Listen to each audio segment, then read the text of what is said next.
question mark for me. If West Ham can pick up one or two games, but they don't seem to have a good run at the moment as well. So that's not working for either of those teams. They are just 1 point. Because of our time, I'm sure the fans will be expecting us to talk about the big game on Sunday.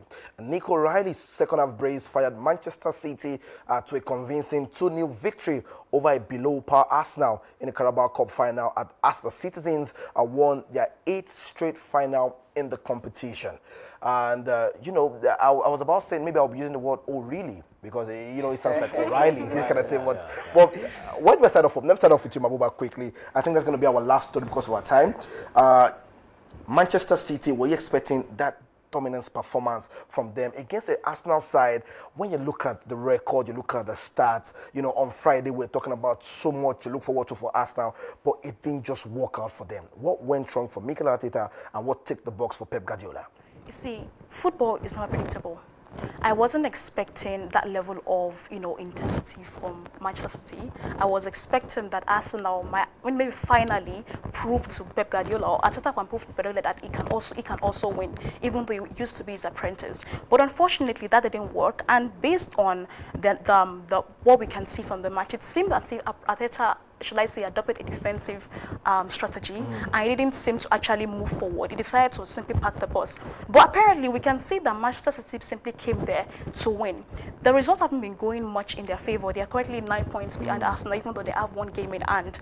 They came to win, and I would say that with this win for Manchester City kind of like just reinstates the idea that they are still a team to fight, even though the result might not be going at their way. Pep Guardiola definitely proved that winning the Carabao Cup is thing, and has now won like for this trophy for like 5th time now. But Arteta is still yet to win a trophy since the FA Cup in 2020.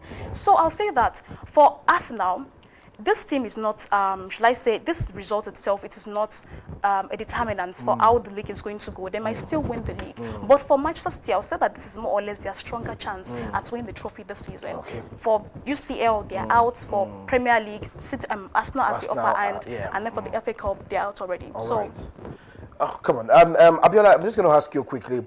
Arsenal fans will tell you the Carabao Trophy is not what we are looking forward to. It's going to be the, the Premier League. One man told me this morning they didn't want Pep Guardiola to go without a trophy. That was why that's why they gave it to Abiola. I don't agree. And if you look at the match, you realize that Arteta made a very fundamental mistake. I don't know why he had to bring in Kepa. Kepa has not kept for quite a while. I think the guy was rusty. That was why he made that silly mistake that led to the first goal. And as we all observed the match, just as Maba said, Arsenal were playing low. They did not really, it was not the Arsenal that we used to know. They were trying to hold on and see how they can stretch City. But Pep being who he is, and it's like the apprentice and the Oga. And so Pep was able to get that one over, and you could see the way he celebrated the win. It was massive. No, quickly. Yes, it was what I wanted to see. I wanted to see City lift the league because I wanted them to simmer down on Arsenal's trophy and quadruple talks, and that happened for me. That was one of my highlights from the weekend. You didn't ask me. I would take an offense from that. It was interesting. Beautiful. It was fun. City played better, got the goal at the end. It was a local lad, O'Reilly, that got the 2 goals for the brace, and it was just fantastic. That's how you play final. Because now 1 is down, there's 3 to go.